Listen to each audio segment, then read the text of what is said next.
gays, and he praises white people, especially in particular white men. He praises them.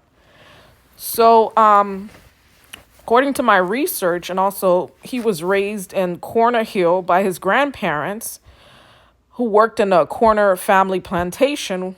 He used to, well, his mother and father got divorced, and then his mother actually remarried, and he stayed with his mother and stepfather, I think, for a few years, and moved back to Alabama to be with his grandparents.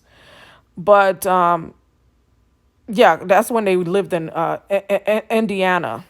So basically, he didn't like it there with his mother and stepfather, so he went back to his grandparents in Indiana. Now he was separated with his family, right? And he was born with a cleft palate that was not repaired until his teens. That's why he speaks that way. But he graduated from high school and he did move to Los Angeles. And so his political involvement includes, let's see, he started the Bond, which is the Brotherhood Organization of a New Destiny, which basically he lives with a bunch of men and he helps them through ministry. And Bond has close ties to the Tea Party movement, right? And it was started in 1990. He participated in activism against illegal immigration, abortion, and gun control, of course, for his conservative family values. He protests against NAACP. He said, many of his shows, he says that the civil rights movement was the worst thing that happened to black people, which is outrageous to me. He said it was the worst thing. How could segregation be the worst thing that happened to black people? Are you serious? He's just not in his right mind, folks. And according to Jesse Lee Peterson, he said this numerous times where he's like, oh, white people should be praised. They founded this country, the USA, and that we need to celebrate white people. How come we celebrate blacks and gays and women? Why can't we celebrate white people since they founded the country? He praises white people a lot, and he has this ideology of white supremacists where he says that white people are smarter, more intelligent, and we need more white babies. And I'll show you a clip of these things in which he states this. And he just makes disparaging comments towards the blacks, gays, and also women.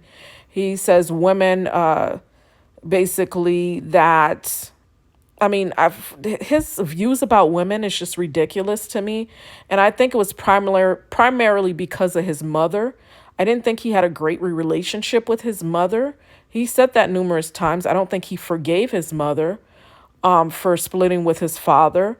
And because of that, it traumatized him and it made him hate black women, hate women in general. And so that's why I think, based off of the conversations I've had with him through his morning talk shows and allegations that were presented last year in 2022 against 5 people who knows him, who was within that Bond organization, even a fellow man who was actually a co-host of him for over 30 years.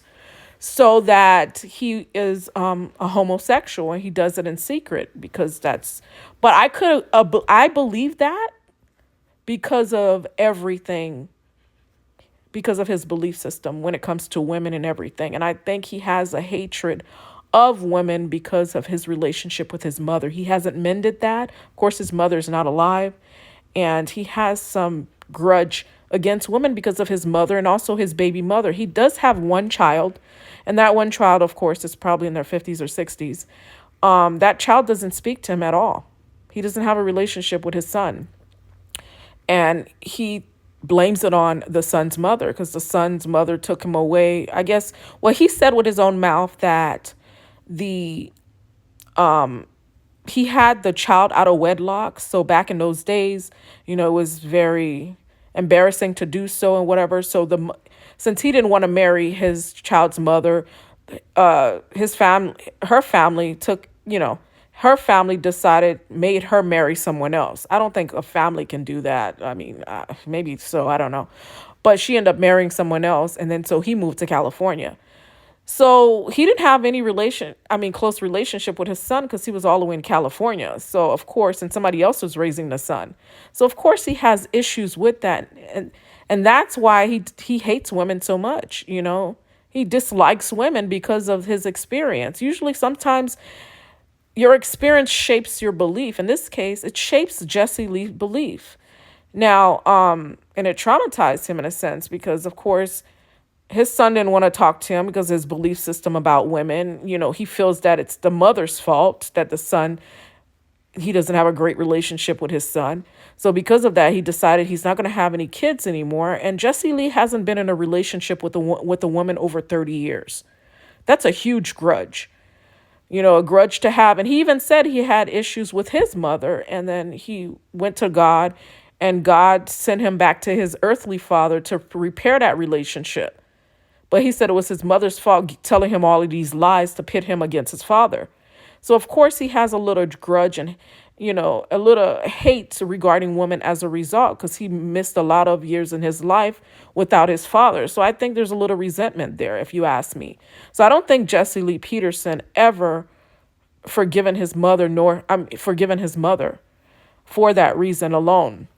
And the way he talks about women as if women are just there to be used, you know. And he always like, for instance, when he talks about Eve and Adam, he always blames the woman for eating the apple, blames the women for everything. So just because of his disposition and also his ideas and ideology regarding, and even when he recants the story about Adam and Eve, it's false. I can read the Bible right now to you. It's a false story that he gives, and he gives it in such a light where it makes the women look like they're evil. And he even states that women are Satan God. Their God is Satan, and men's God is God. So the God above is for men, as if men are superior to women, and the God below, which is Satan, is for women. So, I mean, his views are outrageous, it's extreme, and it's simply not true. And he does not take information from the Bible because, of course, he hadn't read the entire Bible. What he does is just make up his own story, create his own narrative. And then because, of course, he has these white supremacist views, he appeals to white people because he feels because he's black, he can go ahead and get away with a lot of stuff that white people couldn't get away with. And of course, white people listen to him, even though they have these extreme views about blacks, because they realize that Jesse speaks for them. And so it's ridiculous. It's exploitation at its finest. I'm going to go ahead and show you guys a clip of videos in which he talks bad about black people and also women. And you will see exactly what I'm talking about. And this will basically educate you on who Jesse Lee Peterson is and why he stands for what he stands for. And then I also will show a clip in which I call the Jesse Lee Peterson show and call him out on his BS. And then he hangs up on me. And then he argues with me. And I call him out and he has nothing to say. And instead of talking about the issue, he kind of deflects and asks you if you're angry. And that's the way he uses things, like he deflects and asks different questions. When you ask him, okay, where in the Bible it says that, he will never give you anything from the Bible because he does not know. He never went to theology school. He did not read the Bible. And I'm not sure how he got the position as a pastor because he's not a pastor. You know, and he has this special prayer, the silent prayer. That's not a silent prayer. That's meditation. He just calls it the silent prayer. But in essence, it's meditation, which has been out for centuries from Buddhism, placing back far away from the Bible. He's just using people and creating this new, I don't know, ideology or whatever is in his little mind of his to pit people against each other, pit blacks against whites. I mean, his misogynistic views. He's a bigot. And I think allegedly he's a homosexual in the closet, you know, and he even said it in one interview how he was interviewing this gay guy. He's like, well, why do you have to let everybody know you gay? Why you can't just do that in closed doors? And then the guy was, was flirting with him. And he was like, are you liking me? He was not even offended by that. He was smiling. And the guy's like, "You're attractive." He's like, "Wow, you're liking me?" Like, he wasn't offended. Some people would be offended. But yet, when I purposely, just to prove him a point that women are not bad or evil, I said, "Oh, how about I take you out on a dinner and we can talk, have a conversation about it?" Boy, was this guy mad. He was so upset with me saying that to him. He hung up on me and called me the devil. He hung up on me and called me Satan and also the devil. I will go ahead and, show you the clip of that so you can hear this man. But don't be fooled. Jesse Lee Peterson is a Gemini. He's two-faced. He's a massage. He's very twisted. He's misguided. He's misguided. And I honestly believe that he praises and loves white men. And you know what? It's okay if you're gay. It's not my job to judge you whether you're gay or not. But don't be anti-gay, anti-homosexual, and ask every homosexual why you're homosexual. How come you feel this way? And he's so fixated on how did they get. I mean, this man has interviewed multiple gay men, priests and pastors, and he always asks them the same question: how did you become gay? How does it feel like to have these feelings? Why would you ask somebody that question? And of course, these pastors and priests just get up and leave because it's too personal. But why would you want to ask those personal questions as if you're a psychologist or something? Like, he wants to know exactly. He was like, "Oh, homosexuality shouldn't be exposed to the world." So it means to me that he's a hidden homosexual, allegedly, So let me go ahead and guys, and help you see these clips of these videos so you can know who this man is. That I'm not just talking for the sake of talking, that this is what comes out of his own mouth, his own words. And I'm not making this thing up. And he has contradicted himself so many times. He said there's no racism, yet you find him, there's a video of him basically telling this woman she's racist. He's just a walking contradiction. And I told him that. Of course, he hung up on me. But he is a walking contradiction. And these video clips will show you why. Okay? So I'll show it to you in a moment. Do some things, kind of horseplay and stuff like that with me. And at times he would do stuff where he would like grab me and then we'd kind of wrestle around a little bit. And then I'd feel his, private parts against me. And he did that more than once. So it wasn't like an accidental thing. He would kind of do it. And then I even mentioned it like, "What's that?" or whatever. And he would kind of play around and joke about it. Fast forward to 2005, and Jesse was ready to make his final move. We did a conference with them called Moral Reconstruction, which is kind of ironic now that we're sitting here talking about something else. It's called Moral Reconstruction. We did that.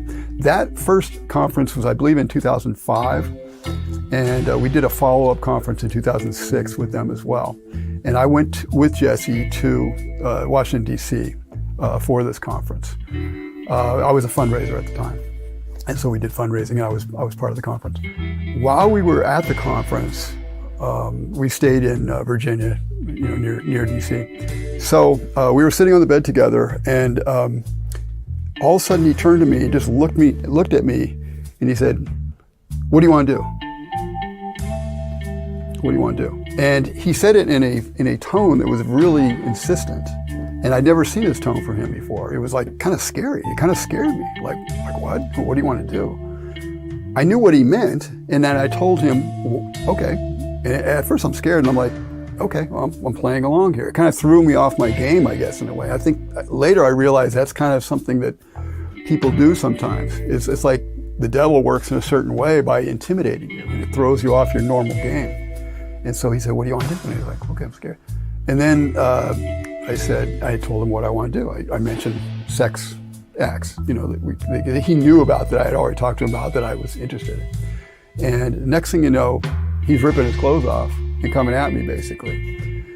And I did the same, took my clothes off. And next thing you know, we're fully at it, having, not getting into detail here, but basically full-on sexual acts. Rooney's recollections show that Jesse mirrored DeLand's sexual advances almost identically. "I love you.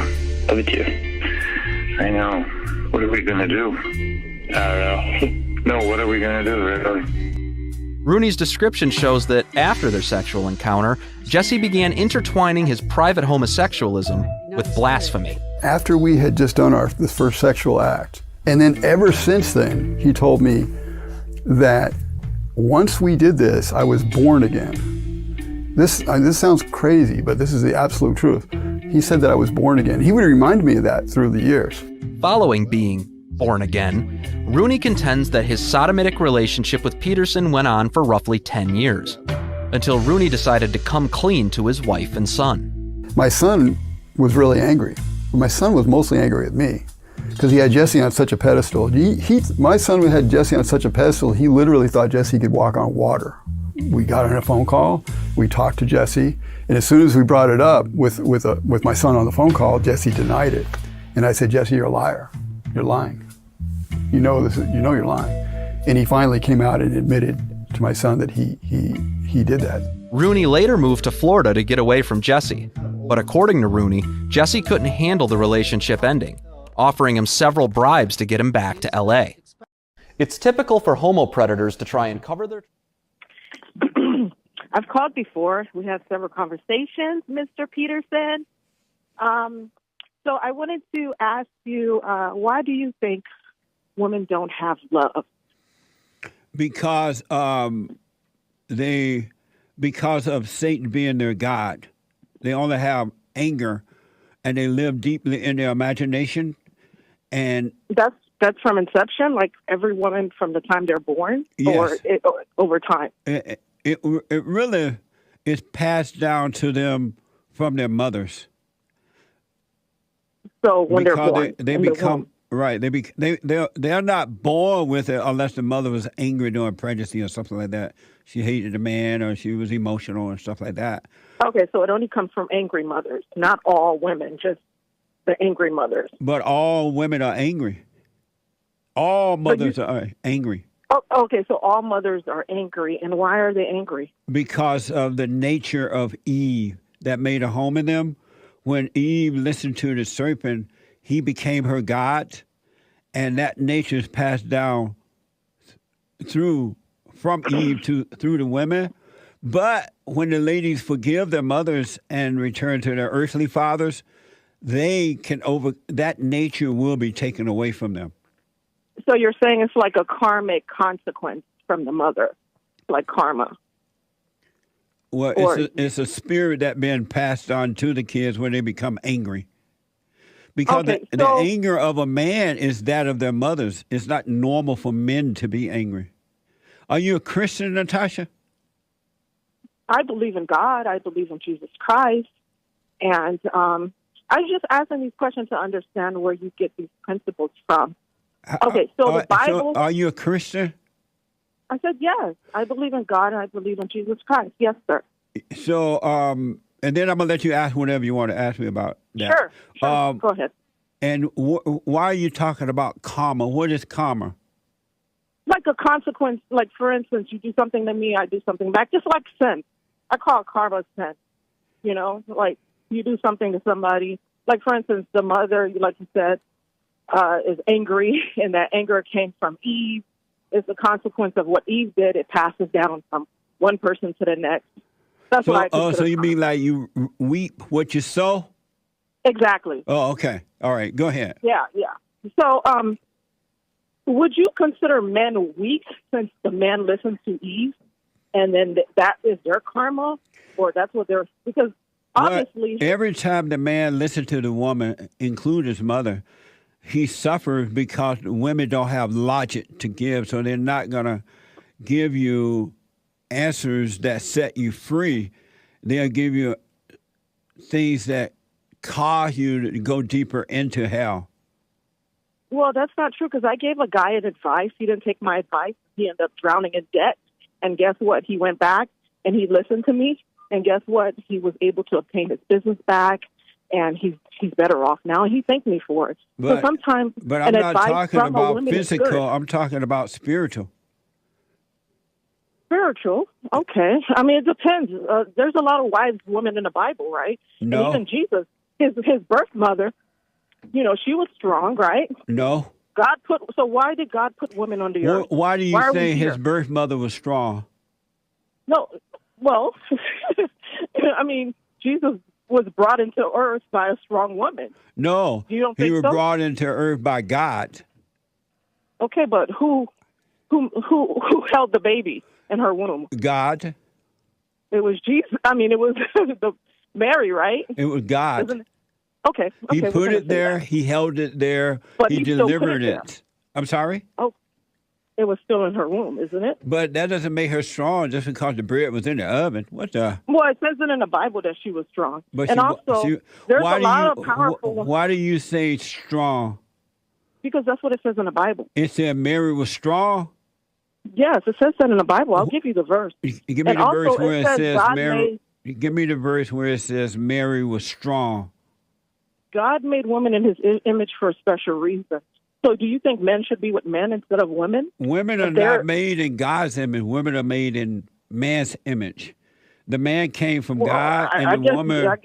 The man. You need to debate that with God. Because that's what it says in the Natasha. Bible. Yes, sir. Calm down and let's have a sober conversation. Well, can I say one thing? Since you think women are so evil and bad, how about I take you out to dinner or lunch, and then we'll have a conversation? Would you like that, Mr.? Thank you. That's Satan. Get behind me, Satan. I thought she was seriously seeking. Amazing. 888-77, there's one line open. 888-77-53773. One line open. Super chat. Super. Yes, sir. Good morning, Super Chatters. Good morning, y'all. How y'all? Wow. Okay, on D Live. Did you think Natasha was serious seeking, or did you know she was messy? I didn't hear the end there. Oh. But I thought that she was angry. Yeah. You can hear it in her voice when she's questioning you. I thought she liked you. I'm not sure. She wasn't trying to understand for her freedom. She was trying to build her ego. Yeah. That makes sense. Anyway, good morning, y'all. On D Live with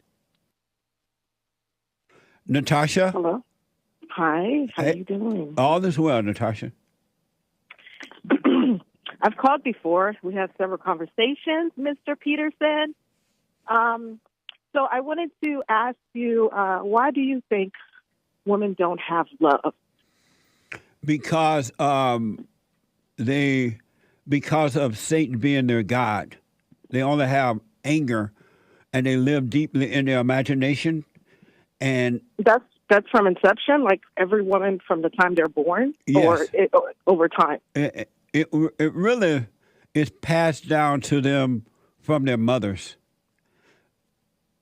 So when they're born, they become right. They're not born with it unless the mother was angry during pregnancy or something like that.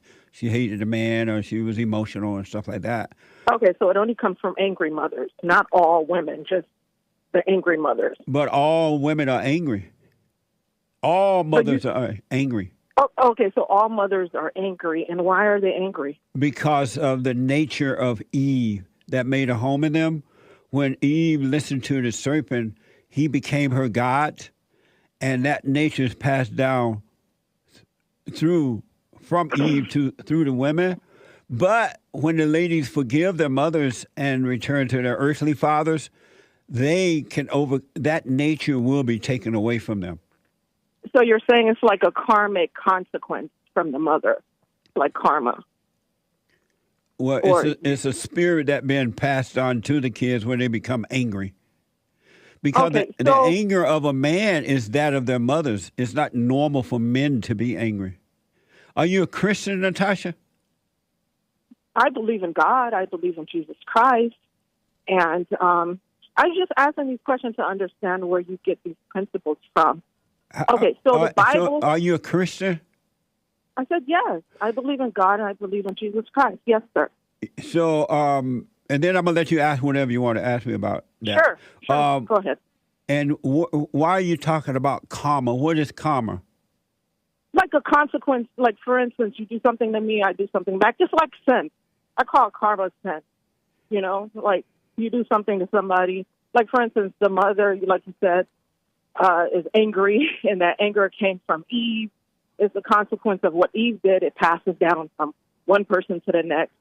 That's what I consider. So you mean like you reap what you sow? Exactly. Oh, okay. All right. Go ahead. Yeah. So, would you consider men weak since the man listened to Eve, and then that is their karma, or that's what they're, because obviously every time the man listened to the woman, include his mother, he suffers because women don't have logic to give, so they're not going to give you answers that set you free. They'll give you things that cause you to go deeper into hell. Well, that's not true, because I gave a guy an advice. He didn't take my advice. He ended up drowning in debt. And guess what? He went back and he listened to me. And guess what? He was able to obtain his business back, and he's better off now. He thanked me for it. So sometimes, but I'm not talking about physical. I'm talking about spiritual. Spiritual, okay. I mean, it depends. There's a lot of wise women in the Bible, right? No. And even Jesus, his birth mother, you know, she was strong, right? No. So why did God put women on the earth? Why do you say his birth mother was strong? No, well, I mean, Jesus was brought into earth by a strong woman. No, you don't think he was so? brought into earth by God.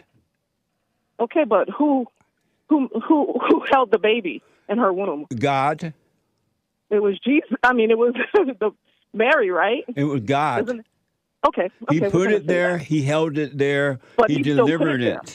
I'm sorry? Oh, it was still in her womb, isn't it? But that doesn't make her strong just because the bread was in the oven. What the? Well, it says it in the Bible that she was strong. But and also, there's a lot of powerful... Why do you say strong?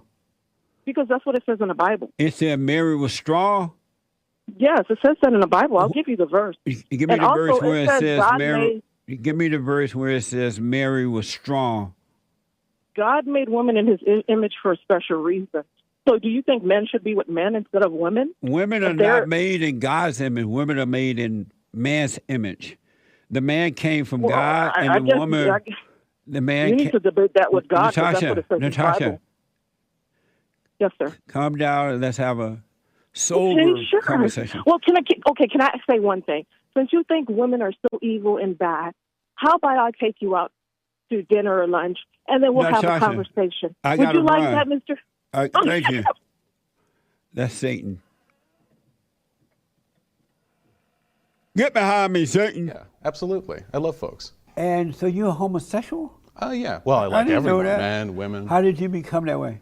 Oh, I don't know. I mean, I was raised pretty well, loving parents. Couldn't have been them. I just figured around 15, 16s, I like all sorts of folks. Figured I might as well carry that forward, you know? What does it feel like to be a homosexual? What is that feeling? You've been in love with women before, right? I assume you're straight. Yeah. It feels pretty much like that. I find folks attractive, and sometimes if they're real nice to me when I hit them up at parties, then I decide, hey, maybe we'll go on a date. Pretty much the same process, I imagine. So you like men, women, homosexuals, non-identity, and all that kind of stuff? Mm-hmm. Non-binary folk and trans folk, cis men, cis women, the whole spectrum. Really? Mm-hmm. You take anything that comes along? I have to find them hot.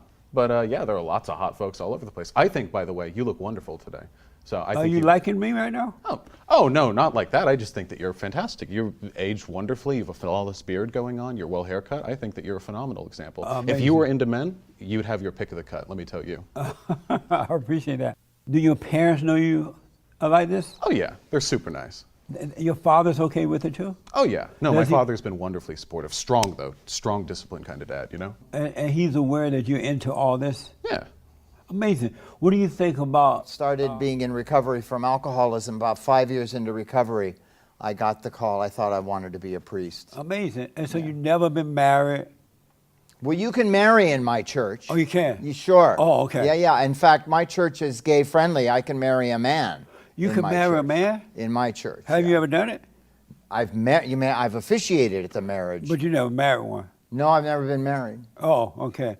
And no children or anything? No. Do you regret not getting married, having children now that you're older? Well, and I'm gay.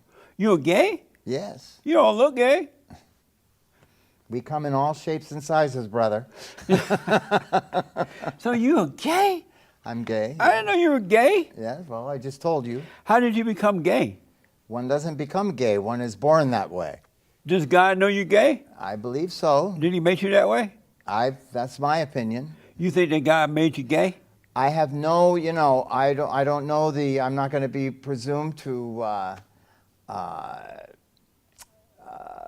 plumb the depths of the Most High, but yes, I've been gay as long as I can remember. And so, have you been with men? Of course. Like sexually? Yes. Really? Yes. That's mind-blowing. This is mind-blowing for you? Yeah. Why is that? Because I never expected a priest and a father of Epiphany Church to be gay. That You sounds don't like look you're gay. coming from the assumption. What's look gay mean? You know, switchy and soft looking. Really? That's what you call stereotyping. Oh, but That's called. That's like if I were to say to you, "Well, you're black. Where's your fried chicken?" I was at the house and I can't wait to get home to eat it. So That's amazing. So, do your congregation know that you're gay? absolutely they do. That is mind blowing. And so you think that God make mistakes? That's a big question.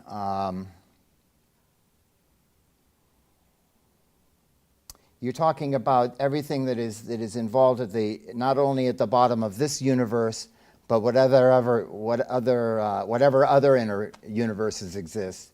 So I would say that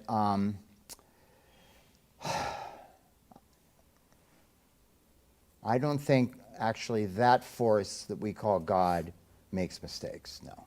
Really? And so, But actually, also, I believe that things unfold in a moment for us, and that time itself is an illusion. I mean, we're not, So, how the power of the universe experiences all that, I have absolutely no inkling. oh, okay. So now I see a little gay in you. Good. When you did this, I saw it. So thank you. So listen, do you think that human beings are in a fallen state? The show is called The Fallen State. Oh, I thought you were talking about the state of, as in the United States. No, the fallen away. state. Yeah. No. You know. I believe that we are born absolutely. What is born in us is born whole, right? And that actually it is what happens to us after we're born that contributes to So our. you don't think that human beings are born in sin, and which caused them to fall away from God? And No, they I need do to- not. Do you don't think that they need to repent and be born again? I do not. No. Really? No. So is your religion the same as Christianity, or just Yeah, different? I'm in the Episcopal Church, the Anglican Church, but you're talking about a thing called original sin. Right. Right. Well, original sin, really began with St. Augustine, right, which is about 400 years after the New Testament was written. So that's a formulation he made, and it came from his own experience of conversion, right, where he had felt that his life up to the moment of his conversion had been a life filled with sin. But that was St. Augustine's particular human experience. How right? old are you? 68. So are you gonna be like gay all your life, or will this pass? You know the answer to that as well as I do. But Are you going to be black all your life, or is it going to pass? But being gay and being black is different. It's like No, it's not, my brother. black is a skin color, but gay is like an abnormal lifestyle. Is that what you believe? Yeah, you can overcome it. No, I'm afraid that's wrong. So why So would we're God? not here to talk about sacred resistance. We're going to talk about homosexuality. I'm just stunned that you're gay. I didn't know that. I didn't read it. One last question about that. Why would God make lesbians and gay men? Why? What was the purpose of that? Why did God make zebras? But how about less? What was the purpose of that? To multiply. To multiply, to make more Have zebras? sex and make more Why zebras. do we need more zebras? To keep the earth clean and do what zebras do. But you don't know why God made less. I don't know why God made zebras. I don't know why God made you or why God made me. Amazing. If you say you know it, I know why I'd say God you're made probably me. being a little presumptuous. No, he made human beings to create love. And he probably made zebras so that's why he made gay people. Amazing. I had no idea. Men are under attack, especially straight, conservative, white men of power. What do you think about the fact? KKK, nigga. You want to be white? What do you think about the fact that That nigga want to be white so bad. I see it. That's why you getting light right here. Getting light right here. That boy want to be white. That boy trying to clear. I see what's going on. What do you think about the fact that straight, white, conservative men of power are under attack? What you mean they under attack? They're hated by so-called Nobody hate them folks. people. Yes, they That's do. y'all problem in the world. Y'all trying to divide people so goddamn bad. Ain't nobody divided. Ain't no. Oh look. Word white supremacy, it was a negative word, but now I realize what they're thinking is that, and it's true, by the way, that white men are smarter than them, superior to them, and instead of learning, oh, hey, how did you become so superior? They want to destroy it so that they won't be reminded how dumb they are. And so they're dumbing everybody and everything down rather than coming up to the level of white supremacy. The idea that, oh, we just want to come out of the closet. Just let us out of the closet. And then they say, oh, we want to go to church, but we don't want to be talked about at church. So a lot of preachers stop mentioning that homosexuality is wrong, that something has gone wrong, and they must repent and return to God. Now they have taken over the churches. There are a lot of preachers who are afraid to speak out against so-called Pride Month.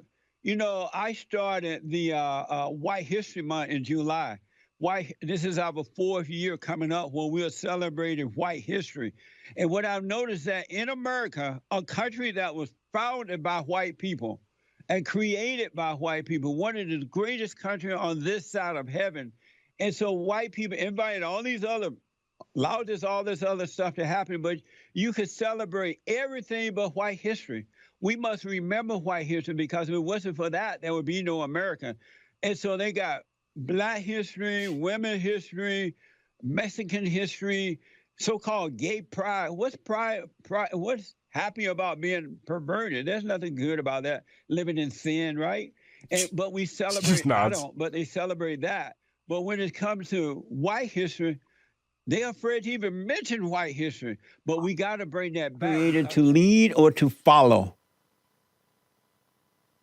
I honestly think that you can give warrant for both. So while the scriptures talk about, a man leading his home and things like that, does not a woman also lead her children? Does not a woman also can she lead at work? Can she, offer contradictory info or another way to think of a scenario with her husband? I think the question itself appears not too black and white, but it doesn't give a full spectrum of the truth of Scripture and what is revealed in Scripture. So do you believe in the order of God? 100%. And what's that order? Again, if you want to talk about order, I think part of what you're talking about is sphere sovereignty. And so if you're looking at what does the family structure look like, I would say that you have a husband and wife and you have children. And there is an order by which the husband leads the wife, and together they serve and lead the children. I think you see this in Genesis. So this is a very Genesis conversation that I think is repeated in the New Testament.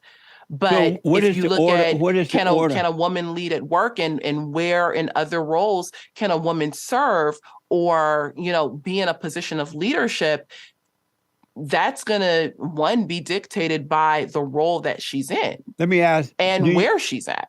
The order of God, God in Christ, Christ in man, man over woman, and woman over children.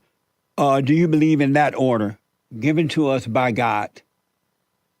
Yes, I do believe that God has established the family unit as established by men and women and children. Yes. But even if the man is not married, he's still over the woman. He's over all women because of the order of God.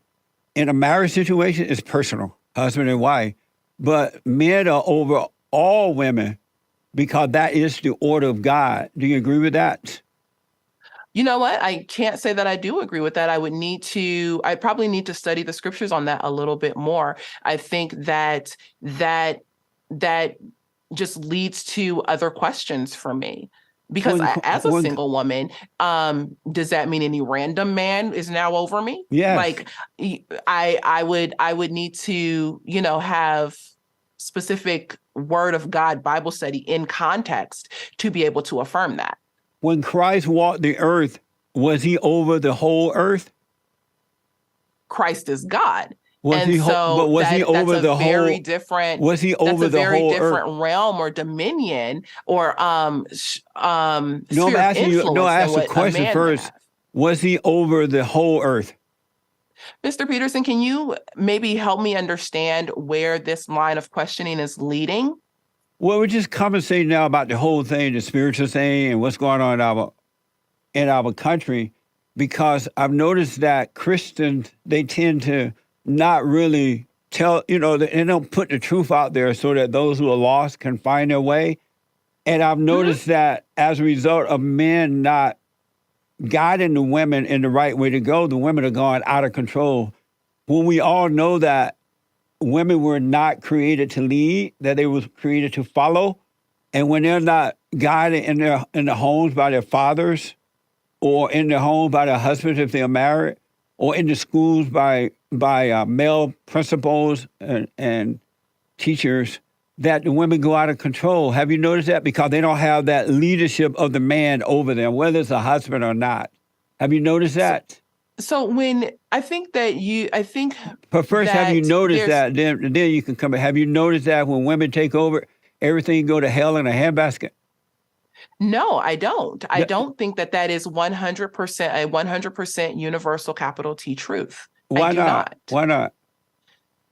Because of things like sphere sovereignty, because of the individual, because of human autonomy. And so what does that mean, sovereignty and autonomy? I don't know what that means. What the? So sphere sovereignty would look at what sphere the person is in. So when I use the word sphere sovereignty, I look at things like the family unit or the unit of the state or the unit of the church. And I kind of see them in spheres and what falls within that bubble. So under sphere sovereignty, where you get that from? How you come up with that sphere sovereignty thing?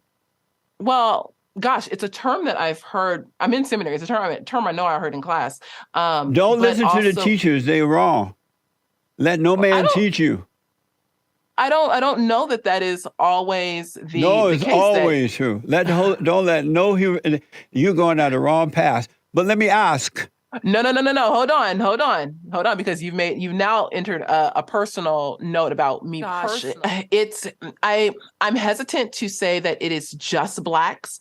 I honestly believe that what we're seeing is an ideology war between, and not politically, politically conservative and politically liberal. I think that there's just an ideological war that we're right in the middle of regarding things like Marxism and the critical social theories and all of that, and a more liberal view of things like objectivity or like evidence-based things, like, and when we think about racism, is racism completely systemic? And there's this objective or this idea of the bourgeoisie or the proletariat now on a more cultural narrative, or is it things like classical liberalism where we need to look for evidence, where there's objectivity, where, people can, shift throughout different class structures, or, I can go from being in poverty to being middle class to being, wealthy within a generation or two. What I've noticed though is that, and not all, but most of the blacks have gotten worse. They're angry, they are mean, they're blaming white folks for everything, no matter what white people do for them, it's just not enough. They are violent. They are committing crime. For to be the few numbers, 12% of American citizens, I guess, they commit most of the violent crime. Yes. They believe that white people are superior to them, so they call them white supremacy. And it wasn't like that when I was growing up at all, nothing like that. And I grew up under Jim Crow and all that, and it wasn't anything like that.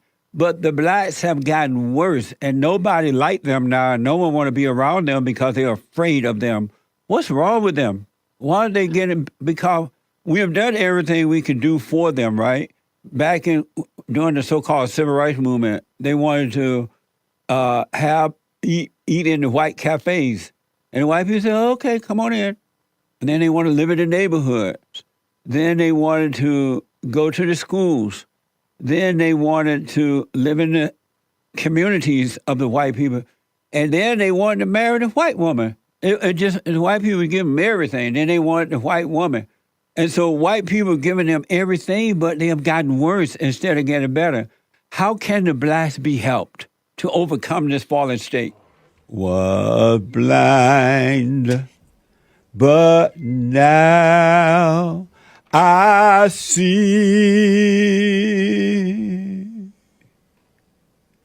You made it sound like a Negro spiritual. And it's not? No, it's not a Negro spiritual. It's a hymn. Hymn who? It's Hymn, I think. But how did that sound like a Negro spiritual then? Because you sang it all Negro-ly. Like how? Negro-ly. How? You sang it like you're saying swing low, sweet chariot or something like that. Let me hear how it sounds. No. Why not? I refuse. Why? I'm not your monkey performer minstrel. You're just jealous of the Negro singing. No, I like the Negro spiritual, but you made it sound like it was a Negro spiritual, and then I almost asked you if you were celebrating Black History Month singing that song. Then I'm like, wait, this was written by a white man, I think. Amazing Grace. Let me hear how it sounds in a white voice. No. Why not? Because I don't do stuff on performance on request. I don't do requests. You're not like a monkey? Right. Okay. Thank you.